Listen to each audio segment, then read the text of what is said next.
If you're an author or plan to be one, get excited because this podcast is for you. Book Marketing Mentors is the only podcast dedicated to helping you successfully market and sell your book. If you're ready for empowering conversations with successful marketing mavens, then grab a coffee or tea and listen in to your host, international best-selling author Susan Friedman. Welcome to Book Marketing Mentors, the weekly podcast where you learn proven strategies, tools, ideas, and tips from the masters. Every week, I introduce you to a marketing master who will share their expertise to help you market and sell more books. Well, today, my special guest is actually myself, Susan Friedman. I'm here with my dear friend, Jane Malucci. You know, I've always been asked, Susan, why don't you do more of these yourself? And I'm like, okay. And I try and do it by myself. And I find that it's so much easier when I have somebody who can ask me questions and we can have that conversation rather than me just talking. That's why I invited my dear friend and colleague, Jane Malucci, to come and be my interviewer. So Jane, welcome. Thanks for being here. Oh, my pleasure. This is so much fun because I love talking to you about just about anything. So this is going to be great. Well, let's be focused, okay? All right. So today, I guess we're going to talk about authors and speakers. There's a correlation? There's a correlation between authors and speakers. Absolutely. Yes. And if you want to make money with your book, you're going to have to do something more than just sell the book. Yes, selling it in onesies and twosies is very hard. Selling it in bulk is so much easier, but let's talk about a way that which we can do that, and that is with speaking engagements. I think it's really necessary for authors to also be either speakers, trainers, coaches, consultants, because that's really, Jane, where you're going to make the money with your book. So what exactly should these authors be speaking about? Where are they going to pull the information from? Well, the most obvious place is, of course, your book. I mean, you've written the book on a subject, whatever it is. We're talking here primarily nonfiction, as you know, that's our focus on this program. So I take my book, my Riches and Niches book, for example. I've got 7 strategies that I go through in that book. Well, that's what I would talk about. Now, I wouldn't want to try and cover all 7 strategies in a talk. I might say, hey, I'm going to cover 3 strategies, the 3 most important strategies in my Riches and Niches book, how to make it big in a small market. And, you know, you want to know the other 4, that's when you buy the book. And if you're even more savvy, Jane, I would include the book as part of your speaking gig, you know, what you charge for your book. You charge X, and then everybody gets a copy of the book because it's included in your fee. That's fantastic. I love the idea of course, you're already an expert on the content in your book. And what you're saying is that what you need to speak about is already pretty much written for you. It's all there. And you know the subject matter, hopefully, because you wrote the book on it. You're the expert in that area. So this is what you're talking about. You're talking about something that's near and dear to your heart, something that you know well, something that you've tried and it's been tested and you've proven you've gotten results from it. So now you're sharing that with, you know, more people in your niche market. That's got to make the speaker much more confident, because I think for many people, the idea of speaking is a scary thing. And so now you've just said that you're already this expert, you've written a book, you're standing on your book, basically. You've got all that knowledge and wisdom and passion so that when you get up to speak, you can really be that authority. That sounds like, you know, such a win for an author. Very much so. I mean, and as you rightly say, you are the expert in this. You've got the passion. I think that's the big word, is the passion. You've got the message, the passion to do this. And it's your passion that's going to sell, because I've talked many times on this program with my guests about, speakers not wanting to sell and promote. It's sort of like the ucky environment part of this process. And it shouldn't be, because it's your passion that sells what you have. If you love your subject enough, if you're there, if you're present with it, and you've got your message and you're sharing that message with people, that's what's going to entice people. That's what's going to say, hey, I want what she's got. Yeah, that sounds fantastic, because that's such a better way to think about it. I think so many authors, me being one of them, it's really scary when you start thinking about marketing your book, because marketing is such a heavy word and all that. But when you frame it that you're sharing your message and your passion, that makes it so much more relaxing almost.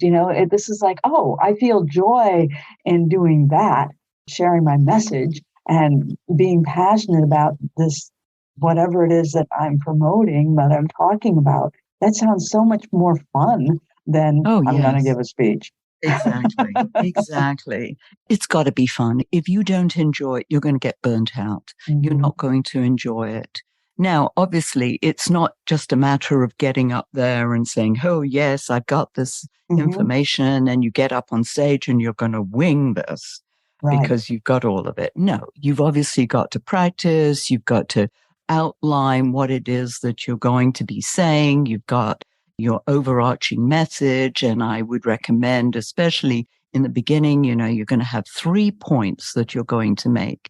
And each point, you're going to have a story, you're going to elaborate, you're going to have some kind of anecdote or a metaphor, analogy, something that's going to help people remember what that point is. And obviously, that's information that I would think you would potentially have in your book. And if you haven't, well, you can always add it. It doesn't mean you have to go verbatim for what you've got in your book. But hopefully the overarching message is what your book is about. And that's key, especially, if you want people to walk away with your book, they're taking you away with them. They love you. They think your message is amazing. They think you're amazing. And they say, I want a piece of her. This is like their souvenir that they walk away with. Yes, I mean, it's so key to everything that you put together in terms of this package, this speaking that you're going to be doing to gain that authority, that expertise, being recognized in your marketplace.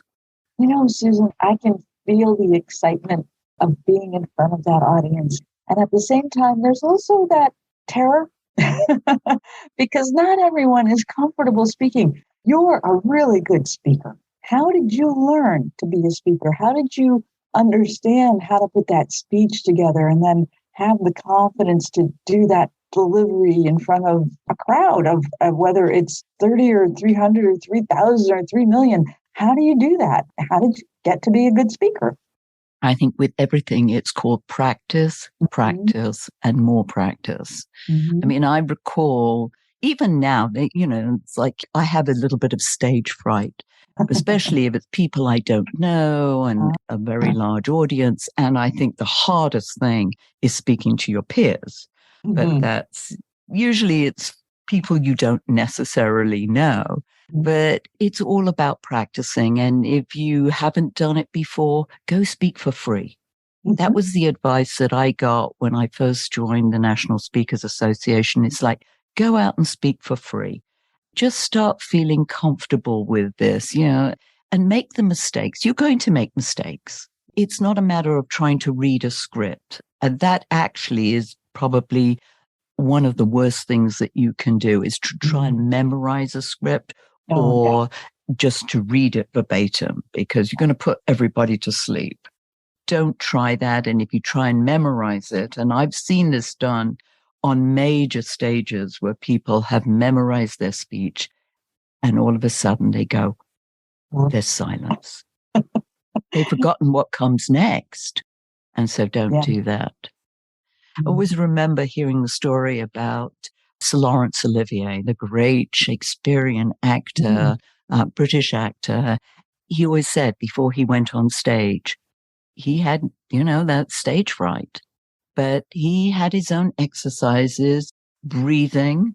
Sometimes I just go into the ladies' room and I take like 10 deep breaths just to calm myself down and then go out there.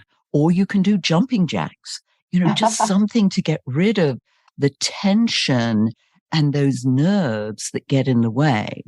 What's key, Jane, is to have a beginning that verbatim, so that you don't even have to think. And this is not a joke. You don't go out there and say, well, on the way here, I met some joke that everybody knows, or you think that's the way to warm up an audience. No, it isn't. It's something dramatic or the beginning of a story without saying, oh, hi, I'm so pleased to be here. Oh, thank you for inviting me. People don't care. Get into it. People have got the attention span of a flea these days, and it's getting shorter and shorter. So you've got to grab them straight away. I think it's also important when we're speaking is to remember that each person in that audience is listening and they're hearing something different. So it's actually a one-on-one conversation, no matter how many people are there. And I find that really interesting because you can get to the point where you're comfortable enough speaking, where it is that conversation, where so true. You're really communicating. And that's the goal of every really good speaker. And that's what I've seen you do, Susan. Thank you. Yes. I mean, it's really talking to one person. Here, as I'm talking into the microphone, I don't know how many people are listening. I mean, I hope there are thousands. I know that we have several thousand people who download this every week, but I'm speaking to one person. I'm speaking to you. I'm speaking to somebody out there, and you're a nonfiction author, and you're looking for help. You're looking for advice. You're looking for guidance. That's with every kind of speech that you give. You're conveying that message. And that's what you've been hired to do out there. One of the tricks of the trade is literally finding a smiling face in the audience. And even in the beginning, you can plant people, have people in the front row. People hate sitting in the front row, but pay them to sit there so they can smile at you. I remember asking people in the beginning, to smile, because that just makes you feel like, oh my goodness, somebody's out there and they're smiling at you. And that just sort of brightens it all up. Yes. Yeah. Thinking about how our world has changed, you're not always speaking on a stage. What other different types of speaking opportunities are there for authors? More and more. Well, obviously now you've got your live and you've got your online. And most of mine these days is done online. I actually like it. I live in a remote part of the country. Getting to an airport for me is 2 hours just traveling, and then you've got to be there an hour plus before. It's quite an ordeal. So it's half a day just to get to the airport. I find for me, online is a much better option. But you've got, you're speaking, you've got training, which again, you can do online or you can do live. You can do coaching. You can do coaching one-on-one. You can do coaching in groups. And you've got your consulting as well. And all of which can be both done live or online. And obviously, depending on your vicinity and how much you enjoy traveling. Traveling isn't quite as fun as it used to be. I mean, I couldn't wait to get on an airplane. We lived in Cincinnati. I was only 45 minutes from the airport, and it was so much easier.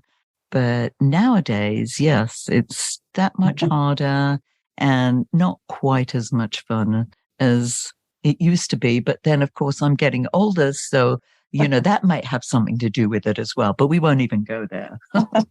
It's just a little bit of lost its shine, I think, more than anything. You're talking about so many different types of audiences, training audiences and speaking audiences. So how does a person how would an author find an audience?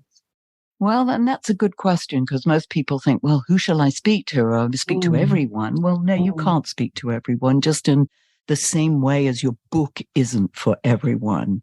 Your book is for a target group, a niche market. My favorite is the smaller that you can make your group, how you can be a big fish in a small pond, the easier it is to find people.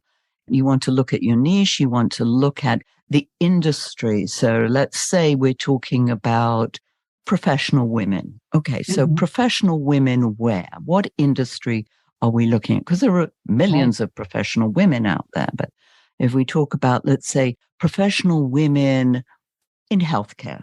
So you would look at, well, where would I find professional women in healthcare? What kind of events would they go to?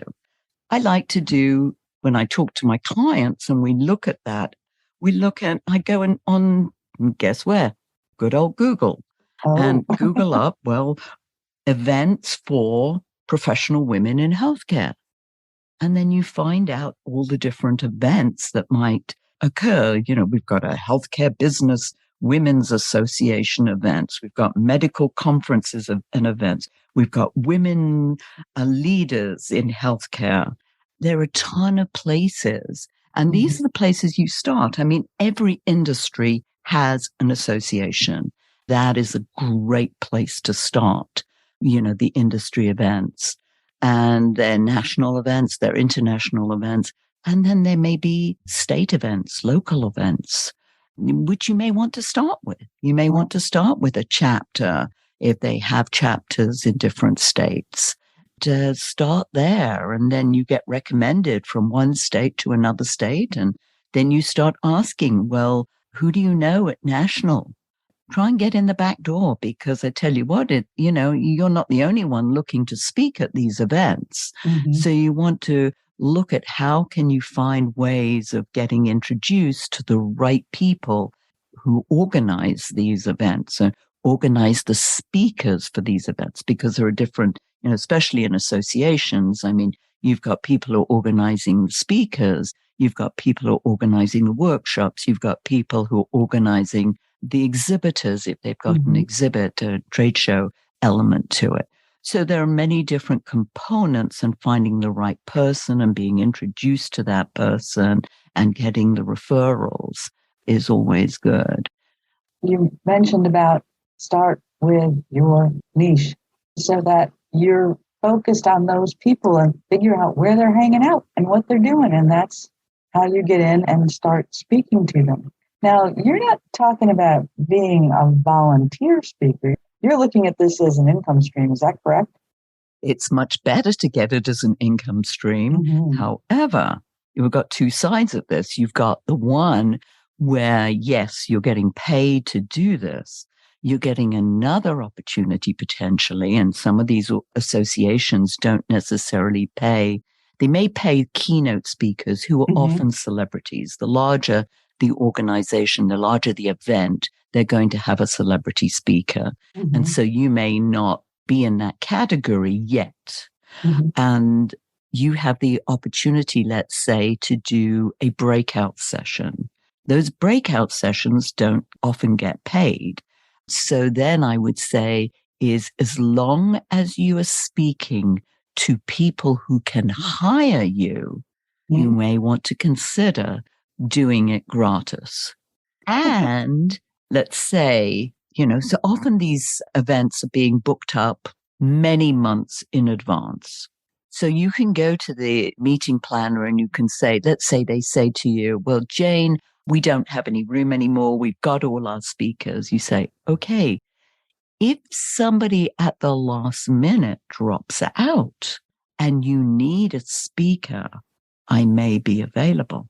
And if you're at the event, in any event, which may not be a bad idea to Mm-hmm. go and network and find people who could hire you.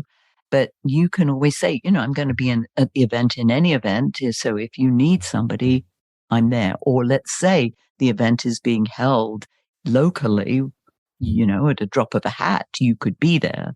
Then that's always a nice thing to say, because people are like, oh, yeah, there are emergencies. There are Right. accidents that happen that you don't anticipate. And so you never know. Yeah, that's fantastic. Make sure that they know that you're available. And then, if you happen to be at the event, just say, hey, here I am, just in case you need me, I'm still here. That's Ex- super. I love that.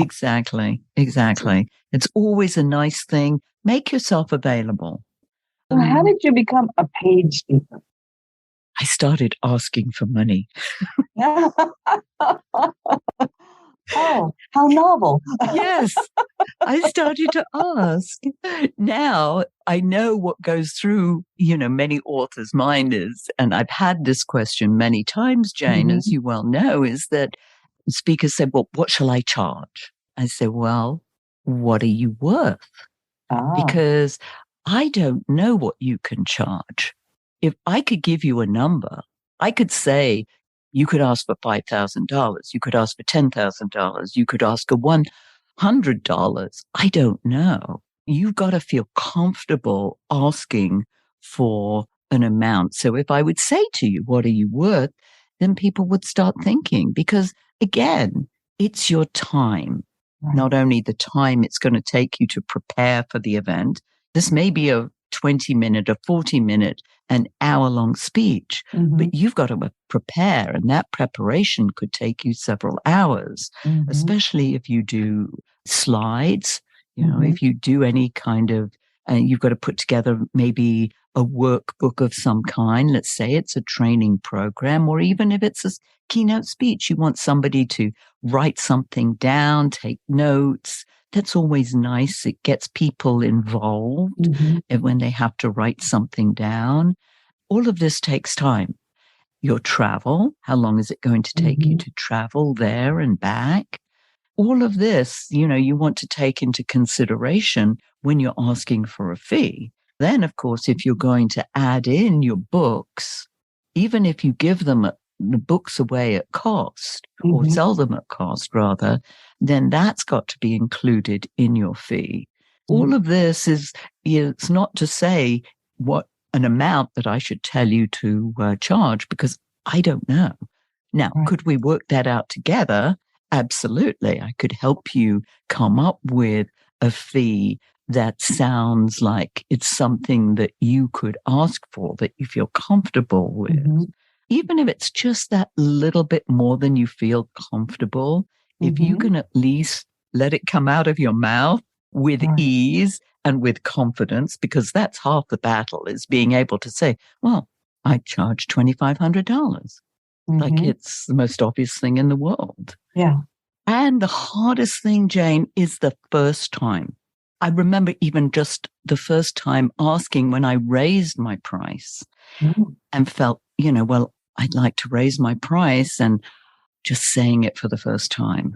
And then when I said it once and they said yes, it's like, yay, I can do this. And be careful about negotiating. That Mhm. sort of implies this element of negotiation as Ah. well. People say, well, the last speaker we had only charged X. Well, again, are they comparing apples with apples? And a good question to often ask too of the meeting planner is what do you have in your budget? Because, again, you don't want to be selling champagne on a beer budget. That's always a difficult one. And then you don't want to feel, well, they said, oh, well, we've only got, $1,000. And you say, well, I normally charge 1,500, but yeah, I could do it for 1,000. Right. If you do decide to do something like that, I would ask for something else in exchange. Well, Mhm. if I did it for $1,000 and you have something up your sleeve, maybe they could do some advertising in their magazine for you. They could do a special mailing for you. Mhm. They could do something else for you that might be equivalent to what you're not getting financially, but you could potentially get in some other service that they could offer. Susan, you have given us so much information today about becoming a speaker, becoming an author who speaks. I think it's really important that people know how they can reach you so they can have that one-on-one conversation with you. So what's the best way to get on your calendar? Well, the best way is with brainstormwithsusan.com. I will give you a 20-minute complimentary session where you and I just talk about whatever will help you get to the next stage in your speaking, in any of your marketing that you want to do as an author. So that's always the best way. It's a session. I'm not looking to sell you on anything. Yes, I would be more than happy if you'd like to work with me further. And the 20-minute session is just focused on you and what you need. So that's fantastic. 20 minutes of your undivided attention. That's fantastic. Brainstormwithsusan.com. Excellent.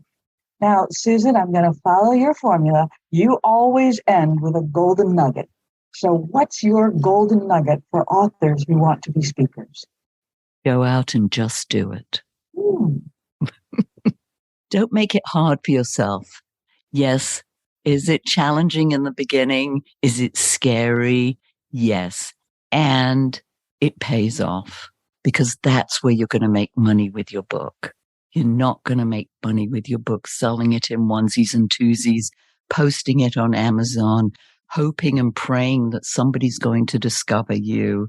That's a myth. It's sort of like a nice big fairy tale that goes on out there in the marketplace. So don't fall for that. Once upon a time, just do it. And I'd love to be of service to you. Brainstormwithsusan.com. Let me help you do that. Well, this has been fantastic, Susan. Thank you for inviting me into your studio today to talk with you about authors becoming speakers, because I think this is valuable information that they definitely need to know. I need to know as an author as well, so that getting out there and taking advantage of all the great information and passion that their book contains and turning it into speaking opportunities. What a grand idea. Thank you, Susan. Thank you. Yes. And hey, listeners, I really hope that this powerful interview sparks some ideas you can use to sell more books. So until next week, here's wishing you much book and author marketing success.